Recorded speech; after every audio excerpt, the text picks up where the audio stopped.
Welcome to the Plant-Centered and Thriving podcast. I'm your host, Ashley Kitchens. Welcome to the Plant-Centered and Thriving podcast. My name is Katie, and today we have a very special episode for you. Welcome to our best of episode. The 2023 season is ending, and we wanted to present to you a best of 2023 series from all of our favorite guests throughout the year. We will break these down into 2 episodes. This first episode will be featuring some of our plant-based experts that have bestowed their wisdom upon us, which we are so grateful for. And if you are new to Plant-Centered and Thriving, this episode will be an amazing place to start to get a sense of all the best nuggets of information that we've covered over the past year from all of our experts. Stay tuned next week when we present part 2. This will feature some of our favorite inspirational stories from guests that have used the power of plants to change their lives. We are so grateful to all of you who have followed us throughout this year. We do this for you, and we are incredibly grateful for your continued support. Please enjoy part 1 of our Best of 2023 series. Tony Okamoto is the founder of Plant-Based on a Budget, the popular website and meal plan that shows you how to save dough by eating veggies. You have to check out this episode where she gives so many easy, practical, real-world examples of how to save money while going plant-based. I was thriving on a plant-based diet. I felt good, and I was living under the poverty line. And so I wanted to show that you didn't have to go to fancier grocery store or like a natural foods specific store, but you could continue shopping at Dollar Tree or Walmart. And I started creating recipes first. That's where I started. But after getting to know my audience, asking what they needed from me, I found that what they needed was meal planning so that they could learn how to use all of the ingredients in a week and how to schedule out their meals and time in the kitchen. Yeah. Not everybody loves that style, but if you are on a tight budget, I created my first meal plans, which have changed with inflation, but originally it was $100 worth of food. So for the month. Wow. I said $25 per week per person. And if you're doing 2, you can keep that even lower because you're splitting the food, and sometimes it doesn't even out, and it makes it much cheaper. Now I say it's about $35 a week, so you're adding an additional $10 per week, but still it is cheaper than what a lot of people are currently spending on food. And I have done this at different grocery stores at different places in the country. And I also have my business partner, Michelle Kane. She did it eating only organic and all from Whole Foods, and only spent $10 more than me. So you would be looking at $45 instead of the $35. Wow. You are sticking to Whole Foods, and you're going to have to put in some work to cook brown rice, to cook your beans. But if you do have a bigger budget, you can take shortcuts with things like no sodium canned beans, or you can buy frozen rice if you wanted to, or you can make a big batch and freeze it for months to come. So there are lots of different options. And in my new cookbook, I show the different ways you can meal plan, whether that's freezer friendly meals, one pot meals, sheet pan meals, or my personal favorite, which are the mix and match bowls, where really you only have to cook one grain and maybe a protein. Or if you wanted to do a big grain and use your canned beans or some tofu, baked tofu, those are also options as well. So many great tips. And I think you're right, or spot on really, in saying that if you do have a limited budget, that the meal planning piece can make a significant difference in driving down that grocery bill. Because like you said too, it also, a lot of food ends up not going to waste, especially if you're being diligent with your meal planning and following through during the week. That can be a big money saver. Yes, and it also cuts down on impulsive purchases. I know that when I'm hungry, I just make decisions that are not in line with what I want for myself. Yep. And I also get really cranky, and people are just like, you need to just go get a sandwich, go buy a sandwich, go buy a burrito. And so I have to remind myself that it's good to carry snacks. It's good to have some ideas. So even if you're not meal planning, just think ahead about what you can make with what you have at home. Maybe you Yeah. didn't do any prepping, but you know that you have some noodles, you know that you have some frozen veggies, and you know that you have some marinara sauce, and you know you have a can of cannellini beans. That's something that'll take you 15 minutes to throw together at home, and you don't have to make that detour to a restaurant. Yep. Yep. I've been there. I know exactly what you're talking about. And that hangry place is never a good place to be. So, No. yep. Are there any other things that maybe you utilize or that you teach your audience to utilize, especially if we're working with a limited budget and maybe we are meal planning, but is there anything else that you kind of recommend to save some money, especially? I'll start with the mindset of being okay saving money, putting something back if it's not within your budget, asking the cashier to double check the sale price that didn't get rung up the way you expected it. And I know it can feel embarrassing, and maybe the line of people behind you they're all tapping their feet, but my dad always said they don't pay your bills. So That's if a you are on a tight budget, just channel your George Okamoto and have him in your ear saying they don't pay your bills, and you're never going to see them again. So yep. it's not that big of a deal, and it can have long-term benefits for you and your family to save those extra dollars every single time you go to the grocery store. Yep. And so getting in that mindset, being okay with using your coupons. I use an app for coupons. I also use rebate apps. That's a place to start. Then once you're in that place, go and take inventory of what you have. Make sure you're using what you have first when you're developing your meal plan. You don't want to go buy additional ingredients that you don't need and that you're probably not going to use. And then create meals that are going to complement each other and use the same ingredients. You don't have to use all of the same, but it'll prevent you from using half of the onion in this recipe and half of the onion going to waste. Use the same onion if you have half left in another thing. So a pasta and a soup or something like that. And once you create your meal plan and you go to the store, whew, that is a whole other experience.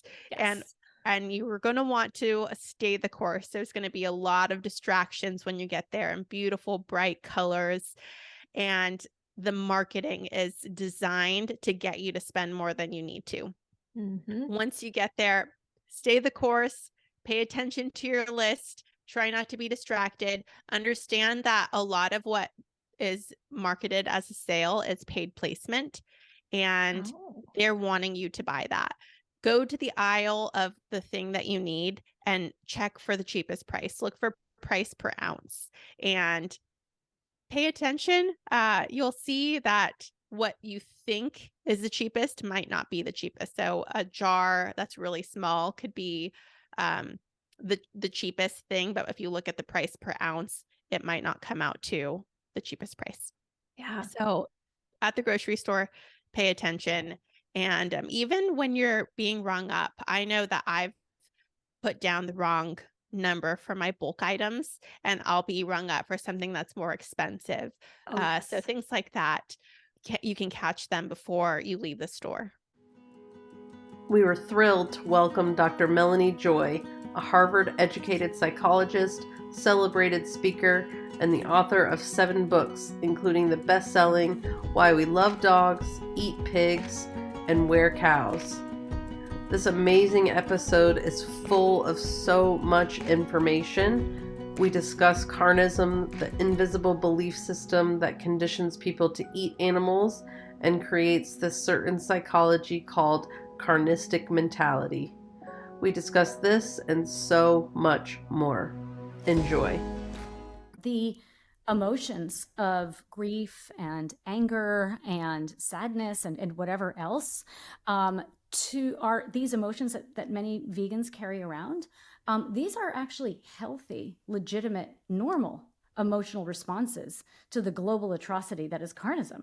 Much more concerning is the apathy and the numbing of the dominant culture. So, we can reclaim our sensitivity and also appreciate that, this projection or stereotype of being overly sensitive, that's been used to silence the voices of people who challenge oppression throughout history. I mean, people who were, working against African slavery, the abolitionists were called, sentimentalists, and women, suffragettes were called hysterical. Somebody by definition who's overly emotional isn't rational, and people who are not rational are not worth listening to. So this stereotype is a form of shoot the messenger, right? If you shoot the messenger, you don't have to take seriously the implications of their message. Now, this was sort of a long-winded example, but I really want listeners to take this point in, which is like, knowledge is power. And when you recognize these cognitive distortions, these psychological distortions for what they are, when you understand these stories and stereotypes that have been created by carnistic culture, you are much less likely to apologize for something like your sensitivity, which is a beautiful thing and a gift that the world needs much more of, not less of, and much less likely to feel bad about yourself and pathologize yourself and apologize for who and how you are.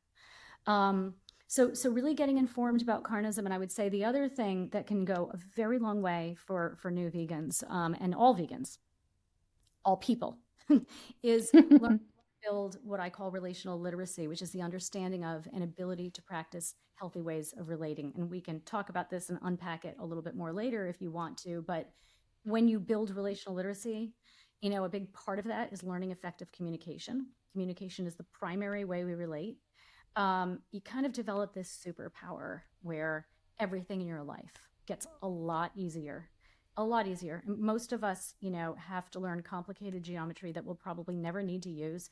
And yet we don't get a single formal lesson in how to relate in a way that's healthy and how to communicate effectively. And like, when you look at the most pressing problems in our world and in our lives, these are not problems that exist because we don't know how to do geometry.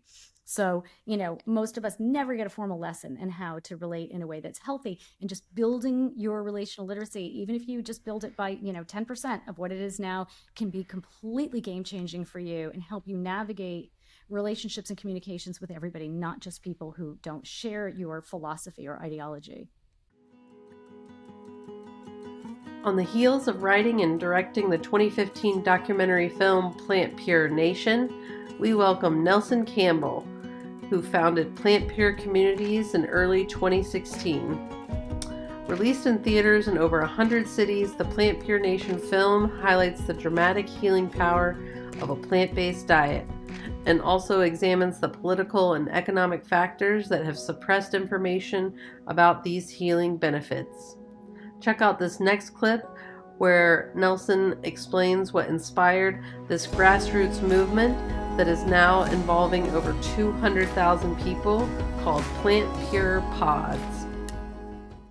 There's actually a quote on your website, and I wrote it down because I thought it was really remarkable, and I wanted to touch on it at the close, and I feel like it's related to what we're talking about here. And it says, if you don't mind me reading it, it says, there are two impulses present in many of us. One is the impulse to be right and to judge others who are wrong. The other is the humble, non-judgmental impulse to love. And I know you all relate very heavily to the second part, but I was curious, what makes you favor the humble, non-judgmental love aspect of things? Because that's truly what you're doing, especially when you're hosting these immersions and with the films that you're creating and these pods that you're creating, which I do want to touch on. But what makes you lean more heavily into that versus maybe more like judgment or being harsh or critical of people? This goes to a very deep level, I think, Ashley. It goes back to this issue of ego again, and wanting to be right. And people will say things, and they'll represent themselves in a certain way, and then feel the impulse to defend that. Mm. They define themselves maybe by what they say, and sometimes by their reputations, and sometimes by their money and their things, but that's not who we really are. We are not those things. And but we have all these attachments around us. And so we're always driven to want to preserve and defend those things. And many Eastern philosophers talk about this, that if we can live without those attachments and we can make ourselves vulnerable and open to other people, what that really means is that, first of all, it allows us to open our eyes to see bigger truths. Because today, I don't care what side of the political aisle you're on, there's splinters of truth everywhere. Mm. That no one side has the truth. There are splinters of truth. And if we can open our eyes, we can see those truths and weave together something bigger. So we can see more deeply and we can understand and we can see the bigger connections and come together to make change. And when we open our eyes that way and we see those truths, we also can learn then to open our hearts and we can expand our compassion. People have always loved their neighbors. Even just to take the extreme example, even during the Holocaust, the people working at those, I can't even imagine, those gas chambers would Yeah. go home to their communities and they loved their families and they loved the neighbors, in the house next door. But that was a very limited, kind of almost perverse type of love, when it's very tribal. Yeah. And I think what a lot of our spiritual leaders have tried to get us to do is to open our eyes so we can see these bigger connections and make our love more expansive. Mm. And here's the key.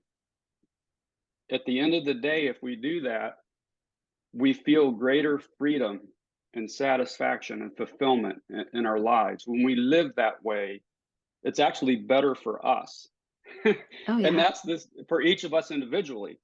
And that's the secret that most people don't understand. When they hang on to those attachments, that dogma, those superficial ways they define themselves, they limit their lives, they limit themselves, and they don't get as much out of life.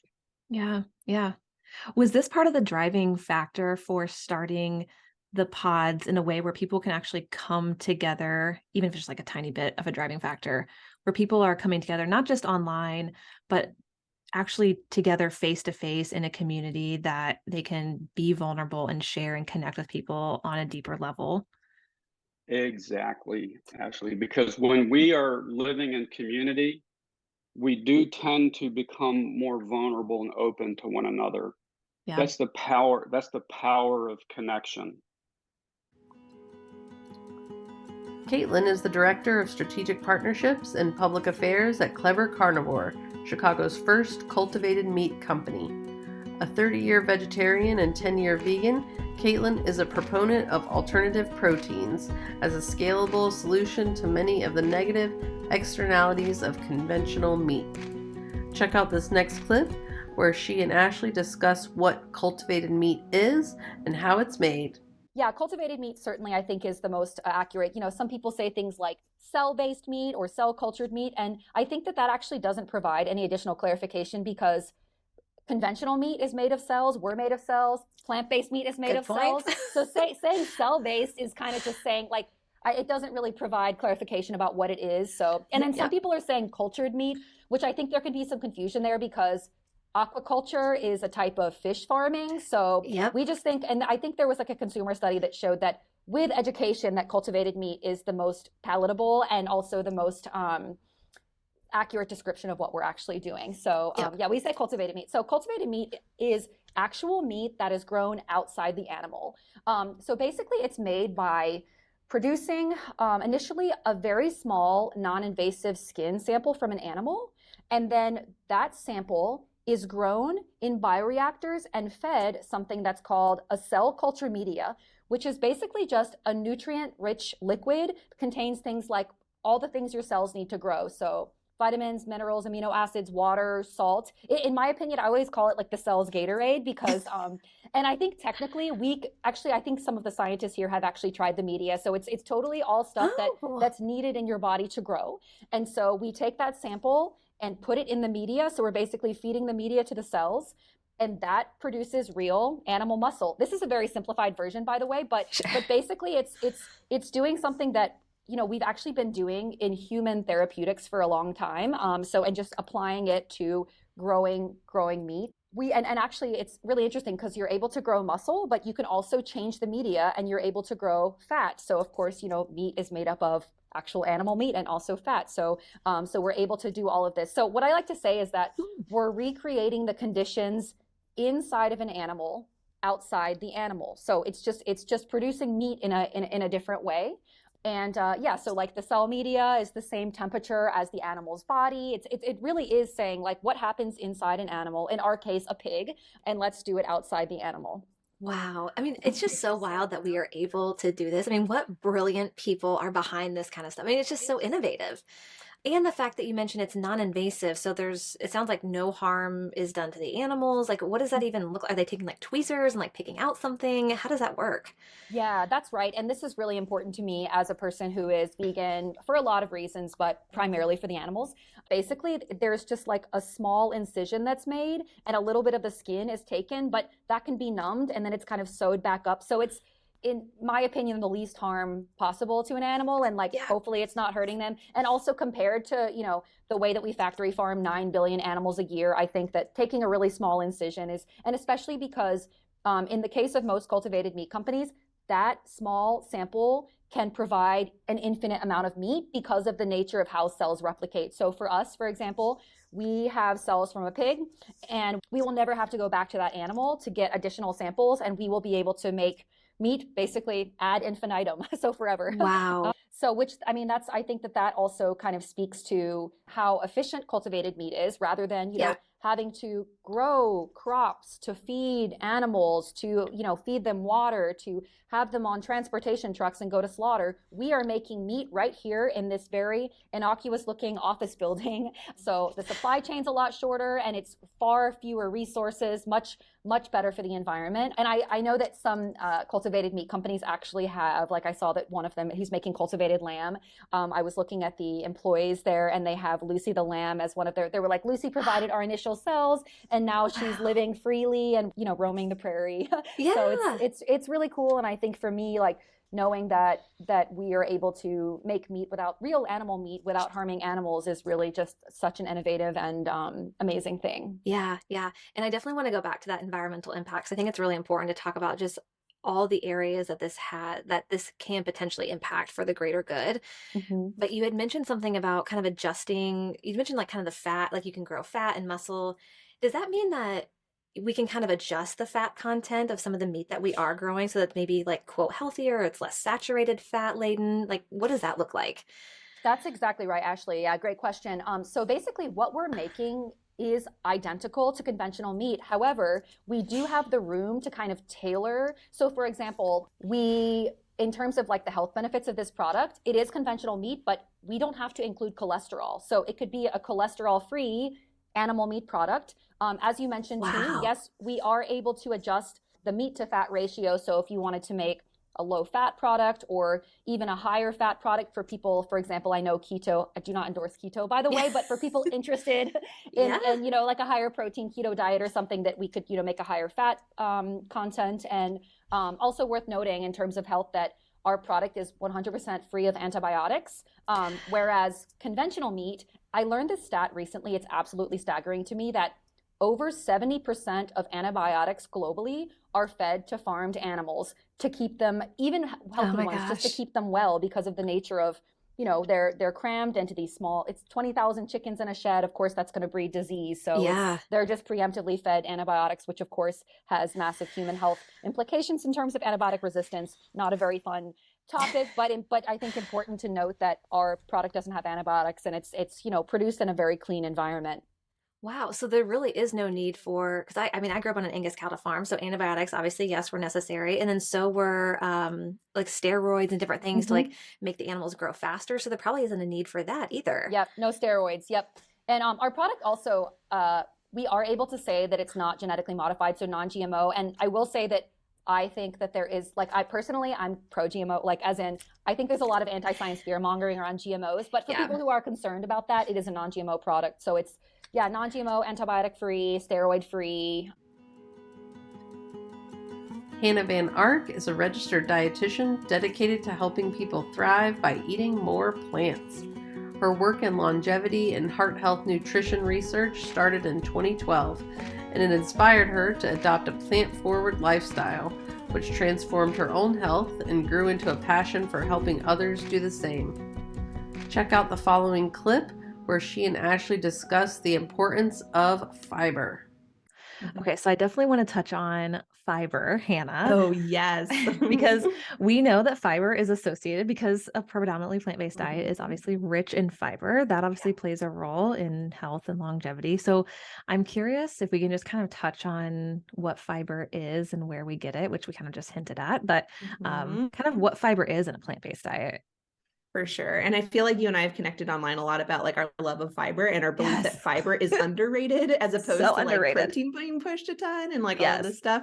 Yeah. So fiber is so important. And what fiber is it's essentially, it is a carbohydrate, but it's a carbohydrate that we don't digest for energy. We don't have the enzyme in our bodies to break down fiber for energy. So what happens is when we eat fiber, it passes through us and it goes right to our healthy gut bugs in the colon. And so that's called our microbiome, and a collection of a diverse, microbes in our microbiome is a really good hallmark of health. So fiber passes to them and they tend to eat those and, thrive on those sorts of things. And in terms of where it's found, it's only found in plant foods. So this is one of the reasons why we think it is so key to eat mostly plants, is because fiber is so critical to every aspect of health. And it's only found in plant foods. So the way that I like to frame it to like my clients and my following is that fiber is pretty much like the bones of the plant. So as animals, we have connective tissue and bones and everything that we need to hold us up. Plants don't have that, they have fiber instead. So animals don't need fiber, we've got bones and connective tissue. Plants, to give them structure, they need that fiber. So if you remember nothing else, fiber is the bones of the plant, and that's basically the reason why you can only find it in plants. You're going to find 0 grams of fiber in animal products. So it's important. And then it's found in most plant foods, and I would say it's found mostly in whole plant foods. So if you have super ultra refined plant foods, oftentimes those won't have as much fiber or any fiber depending on the type of food.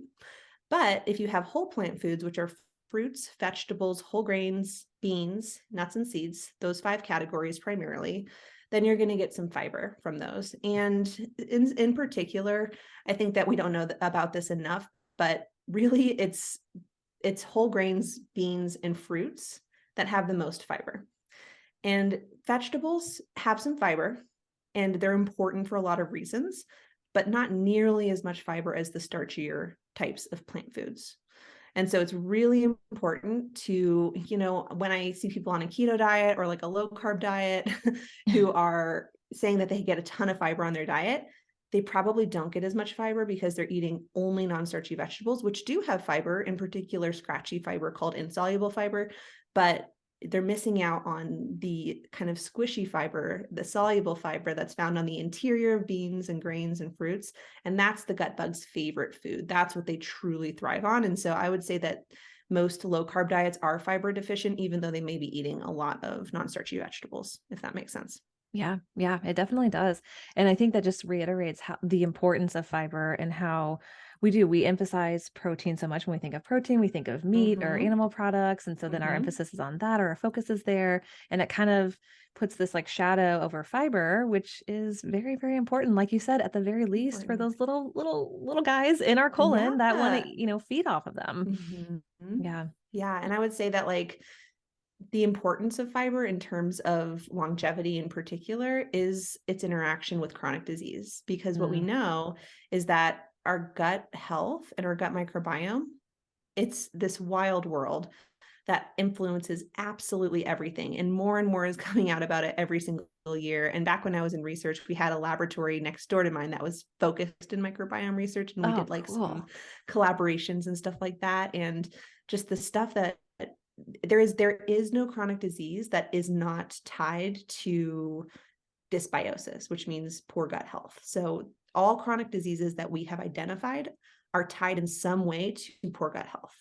So it's really, really important to try to keep the gut as healthy as possible from a longevity perspective, because it can help to improve, or rather decrease, the risk of chronic disease.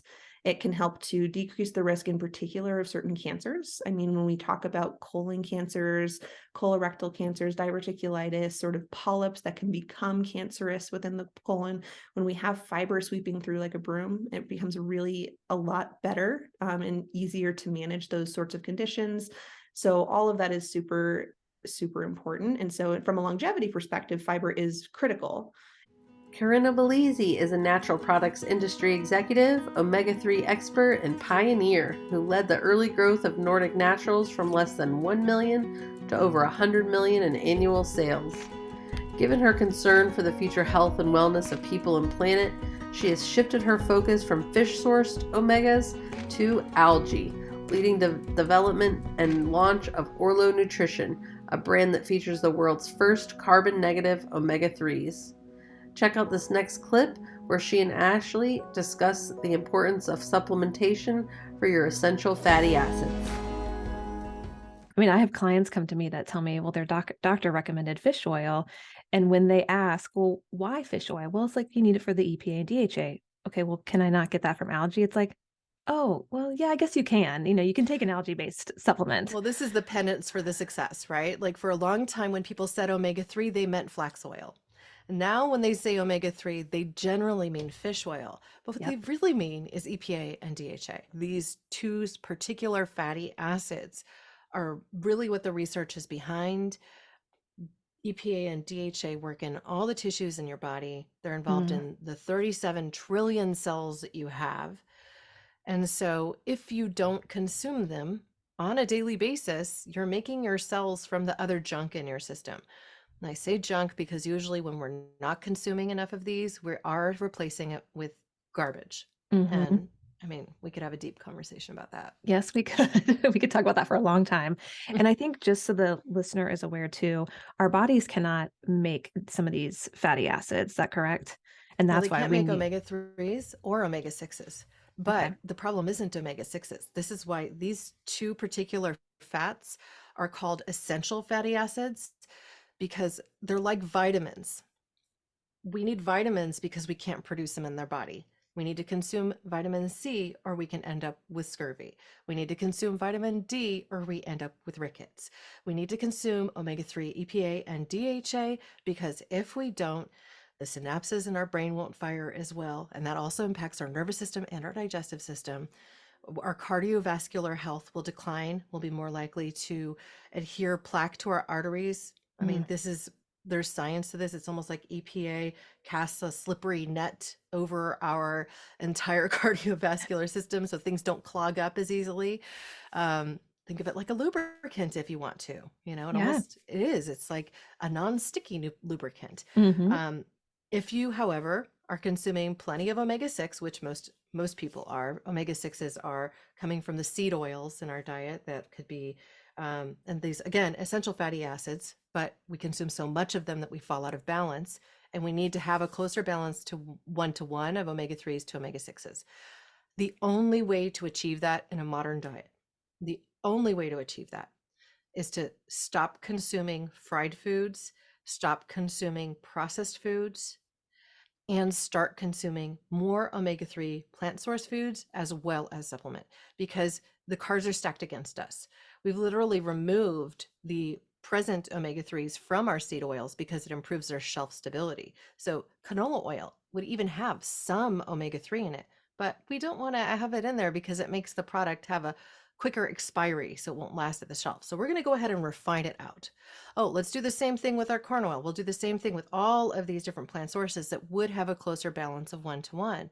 And then these are what get used in producing foods that we consume that are offered on a shelf, in a box, in a bag, or whatever.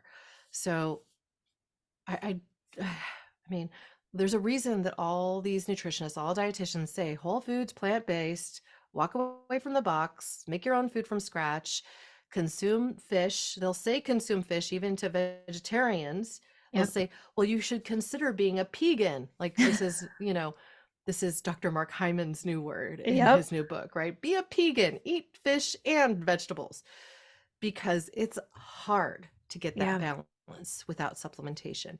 And then it's hard to convince people that they need a supplement every single day of their lives in order to get at that balance. The reality is that's where we are. Yeah. That's where we are because our food systems.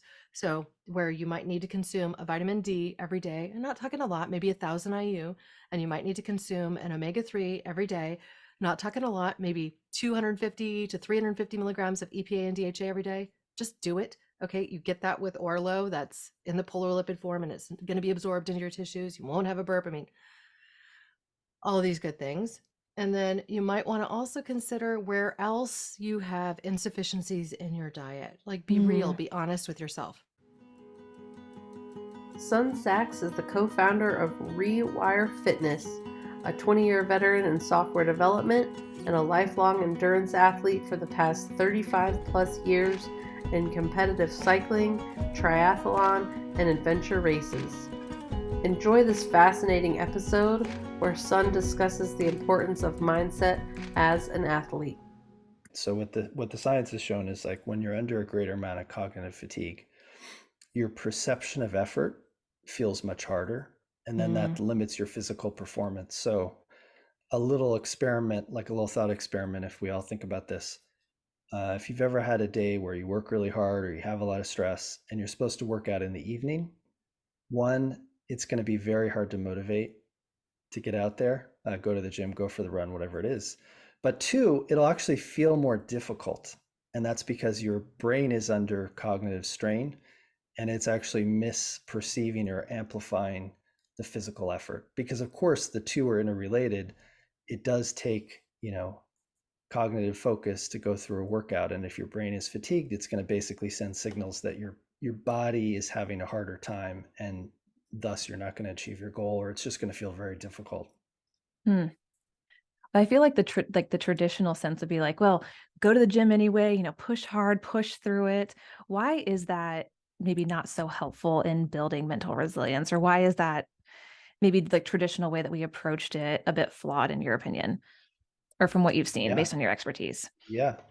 I mean, obviously I've had firsthand experience with it, and then also from working with many different athletes and scientists. Like, basically this idea that you build mental resilience as a side effect of physical training is very flawed, because one, what we call the minimum effective dose, varies over time. So let's just say you're training 4 days a week and you're going for runs and you're going to the gym. You're going to have to keep pushing yourself harder and harder to get to that very acute state where you're going to get some kind of resilience out of it. And in the meantime, you're going to keep adding more cognitive load, which is going to keep reducing your ability to perform. And so it becomes a vicious cycle where you're literally just digging a hole and not allowing your brain to recover. Like, most people these days don't say, well, I'm just going to run every single day regardless of how I feel, and I'll just get stronger. Like, that's been demystified these days. And the same thing is with your brain. Like, if you just keep pushing yourself over and over and over again, pretty soon you're actually going to break down. You're going to have low energy.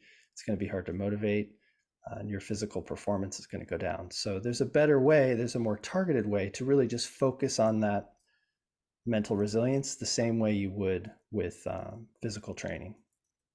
Okay. What are some of those ways, if you don't mind sharing, like some better ways to maybe shift that focus to this old style of thinking, where you just kind of push through, keep going, do it every day, no matter how you feel, to just being more mindful of where you are mentally? Yeah, that's right. So there's two different interventions in our system at a high level. One is around the cognitive recovery and then sort of the sports psychology, and the other part is around the pure kind of resilience training. So on the recovery side, let's say you wake up in the morning and you have a poor night's sleep, and as a result, you're a little more emotional, you're a little more frustrated, and your brain is just simply tired. So what do? Well, in our system, we'll basically create what we call a recipe, which will be a combination of different evidence-based approaches. So in one experience that lasts 2 to 4 minutes, you'll go through a specific breathing modality, like you might do box breathing or 4-7-8 breathing, which is going to get your body into a homeostasis, get it into a recovery state. We then pipe in what we call binaural beats, which are basically a a device for getting your brain into a calm or recovery state just by listening to the music. We'll bring in things like self-talk and visualization. So you have mantras that you repeat that are cues or triggers to being in the right mindset. And while you're looking at the screen, we're also priming you subliminally with positive imagery. So you come out of the experience feeling refreshed, mind and body. And that's a much better place to start, even if you have a goal that day, like you're coming into the gym or out for the run, or even for some important meetings or whatever your responsibilities are, with a calm, ready mindset, which is really the best place to be for performance, as opposed to stressed, distracted, full of anxiety. Like that's not going to help you. Yeah. So that's a really important part of what we do. And we find people will come to the app multiple times for, to help them with pre-workout, get into a prime state for a workout, help with stress, help with a good night's sleep. There's a lot of different tools within the system for that kind of stuff. So that's the first piece. I mean, you mentioned different things that you can utilize to really tap into refining that mental fitness. And one of them, you included breath work, which I feel like we're learning more and more about, of how powerful our breath can be in our mental and emotional mindset, I guess would be the right word. And I think that's really helpful. And not just that, but like you said, the music, even the images. I think so many times when we're like, oh, I need a mental break from something, maybe we just pick up our phone and scroll through social media. But I feel like very few people walk away from that being like, oh, I feel so much better. I'm more relaxed. I'm in a calm state. It's usually the opposite. So I just find that very refreshing to hear that it's very targeted tools to really help improve your mental fitness. Yeah. Thank you. Yeah, it's really important. Just spending, like I said, 2 to 4 minutes can make a big difference. Like we see the average person coming out of one of those sessions having a 70% reduction in stress, Wow. which is a massive change. Yeah. Just giving yourself that, like, even if you don't use the app, look up box breathing, look up 4-7-8 breathing, look up pranayama breathing.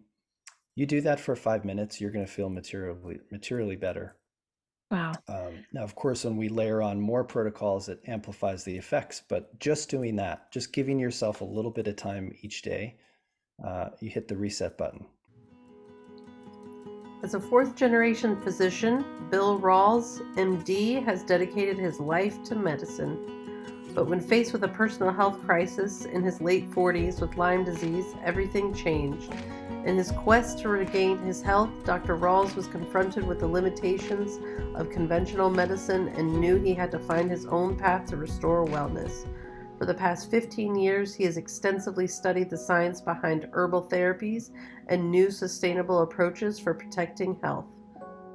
Check out this clip of Ashley and Dr. Rawls discussing the importance of looking at health from a cellular level. A lot of times we go to the doctor and we have these symptoms and we're given a prescription or something like that. But it sounds like you're really trying to dig and find the root cause at a cellular level, not just at the surface. Yeah, it's a big deal. When you start taking health, wellness, understanding the human body down to the cellular level, you change the conversation. And that's one of the things that is missing in our conventional medical system. We basically treat our body like it's a car, and we compartmentalize. So we've got cardiologists and pulmonologists and gastroenterologists, and so we treat these individual parts. And, when someone has a symptom, we address those symptoms or those manifestations of illness with drugs or surgical procedures, which has value. It can stabilize a bad situation or suppress illness. But what it doesn't do is address cellular stress, which is the root cause of all illness, right? So we are artificially blocking symptoms. We are artificially blocking manifestations or processes of illness, but we're not addressing the underlying cause of the illness. So that's something I started looking at to say, okay, and it gets complicated, because we have a lot of different cells in the body and so many different processes. There are thousands of different illnesses. and just as many drugs and all these complicated pathways. When you take it down to the cellular level, it's pretty easy, because if you're taking care of one cell in the body, you're taking care of all the cells in the body. And cells need good nutrition. They need a clean, contaminant-free environment. They need downtime for sleep, to recover from stress. They need good blood flow from exercise, and they need some protection against all kinds of invasive microbes. So if you're doing that for any cells in the body, you're doing it for everything. So you can take care of your heart and your brain and your muscles and your joints all at one time, which is kind of cool. Yeah. So that's the advantage that this kind of thinking does. And that's the difference in drugs and herbs. So when you look at this thing, drugs are designed to artificially block processes. They're in essence low dose, therapeutically dosed poisons that we are poisoning pathways. So, we in a way, in some way, block some of those manifestations of illness. But we're not addressing the stress factors, bad food, toxins, all of these things that stress our cells and cause us to become chronically ill. So when you start doing that, eating a better diet, cleaning up your environment, getting the rest that you need, getting the exercise you need, you start creating an environment of cellular health in your body, and your cells start coordinating functions, and your hormones normalize, and everything starts working again. So what the herbs are doing is they're compounding that. And when I say herbs, what we're talking about is the complex chemistry that we call phytochemistry of the herb. So all living organisms are made of cells. So plants are made of cells too. Plants have to protect their cells from free radicals and radiation and toxic substances and every form of microbe. So plants have a chemical system of cellular protection, and they use a lot of the same chemical messengers that we do to coordinate cellular functions. So when we take an herb, we're basically taking the plant's defense and regulatory system that enhances anything that we're doing. Now, herbs, there's a pretty broad spectrum of herbs, and there's some herbs that have chemicals that are very drug-like, and some plants that have chemicals that don't mesh with us, like nobody would want to eat poison ivy. But these other herbs, so many herbs that have this protective function, that what they're doing is protecting cells. So the herbs that I was taking, they were suppressing microbes, but they were protecting my cells from free radicals and toxic substances and, things that we do with a bad diet and not getting sleep. So I was getting all this robust extra protection in my life. And that was enhancing my recovery. It was giving me what I needed. So it basically promotes healing.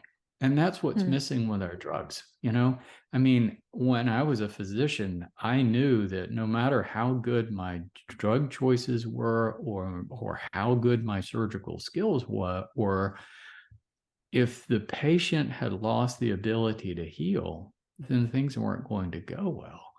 So drugs really have no capacity to promote healing. So what healing is the ability of cells in the body to recover from stress, to regenerate and repair internal damage. So when we're protecting cells from stress with all this complex herbal phytochemistry, we are promoting healing. So drugs don't promote healing. Herbs promote healing. Adrian has more than 20 years of experience working in the dietetic field with a focus on eating disorders, neurochemistry, nutrition, and business development. Check out this clip where she and Ashley discuss the importance of nutrition and its effect on our mental health.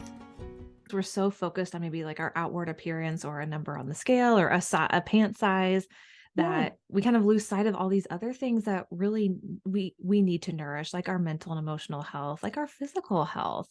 Yes. Oh, it's so interesting. Like this could be a whole other podcast. Is like your mental health actually starts with nutrition. So all of our brain chemistry, our serotonin, our dopamine, things that make us happy, excited, fall in love, oxytocin, start with nutrition. And nobody ever talks about that is like, how are we really taking care of ourselves from a mental health side, and like allowing us to eat an abundance of food. And also, food is awesome and enjoyable and shouldn't be good, bad, right, wrong. And if you love marshmallows, rock star, enjoy marshmallows. Like, they're funny, they're cute. Yeah. Yep, they are. And right now, when it's like cold outside, they're great with a little hot chocolate. It's like perfect. Oh, yes, Yes. exactly. Yeah. So how can people maybe work through, and this is, again, this could be a whole nother podcast, but like, we've all grown up in diet culture, and some of us have definitely grown up in more extreme versions of diet culture than others. But what are maybe some tips that you give people to kind of start working through, maybe relinquishing some of those beliefs that they've learned over the years from diet culture? Oh, it's like breaking up with a bad boyfriend. Oh my goodness. It's hard. And I think Yeah. that's the first thing is like, know that this is hard and know that it's going to feel like you're going against everything you see in social media and media, and it's going to feel like you're doing something wrong. And so I think just noticing that it's going to feel really weird, and people, and possibly in your circle, like when you were going, if somebody was starting to go plant-based, having that community is really important too. Yeah. So I think kind of that whole journey, if you've started going plant-based and if you're trying to break up with diet culture, it has that same kind of path of like, it's going to feel lonely in the beginning until you find your people. And so I think that's really important. My biggest thing is like, the more that you can make peace with food, which sounds so easy, just make peace with food.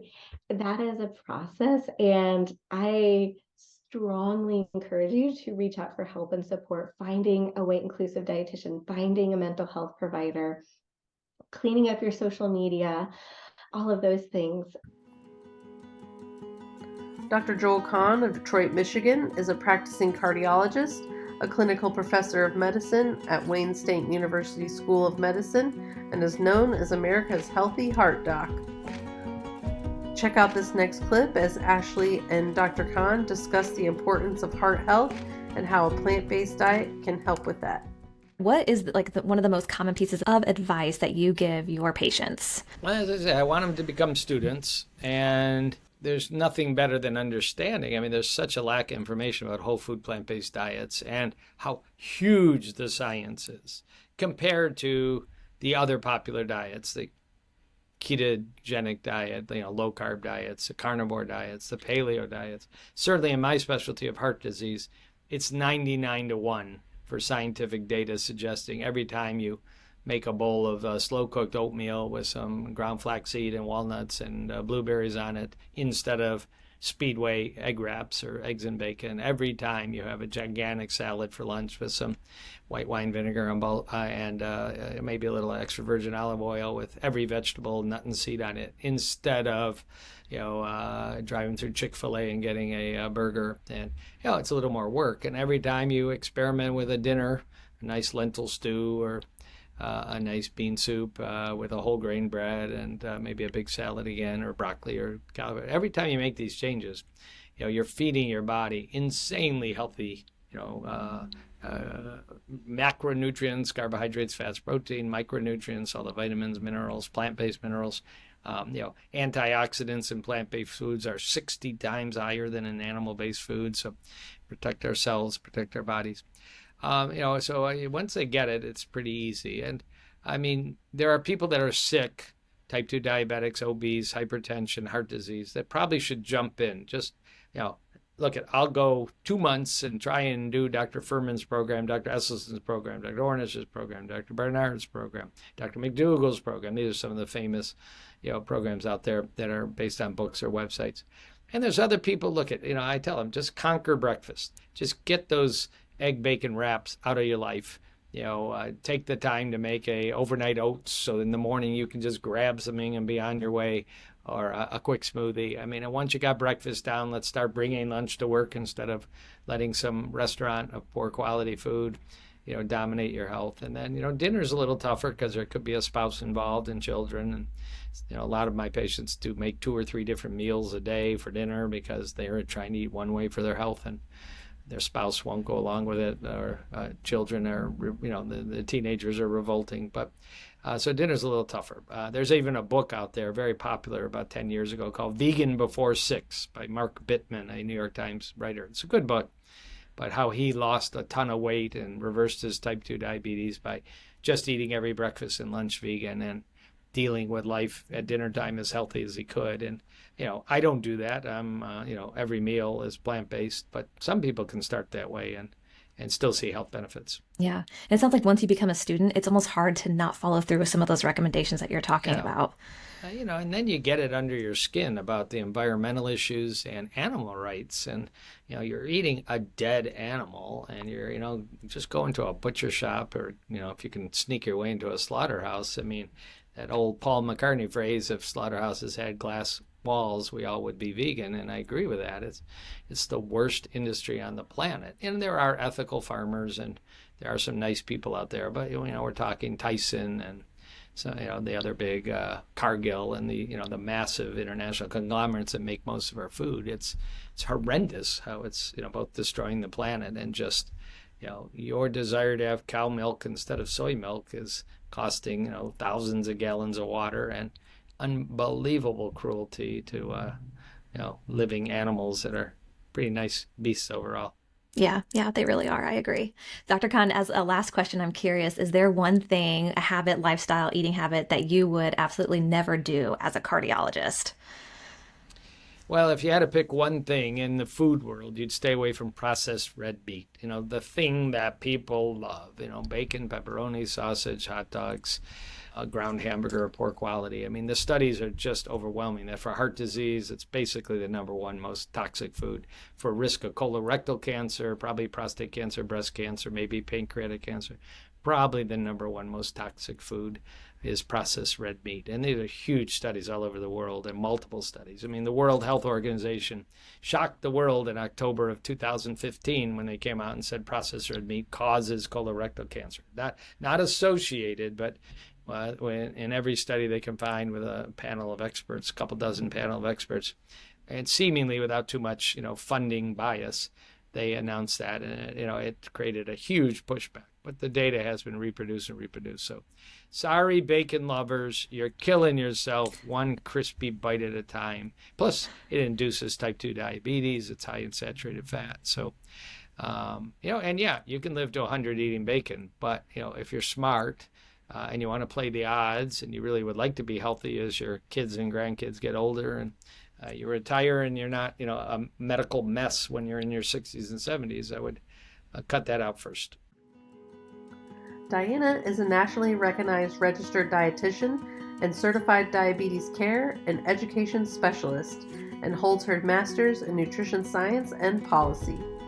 Jose is an exercise physiologist with a degree in exercise science and a 2-time Ironman triathlete. Together, they created a digital health platform that helps people prevent, manage, and reverse type 2 diabetes through diet and exercise.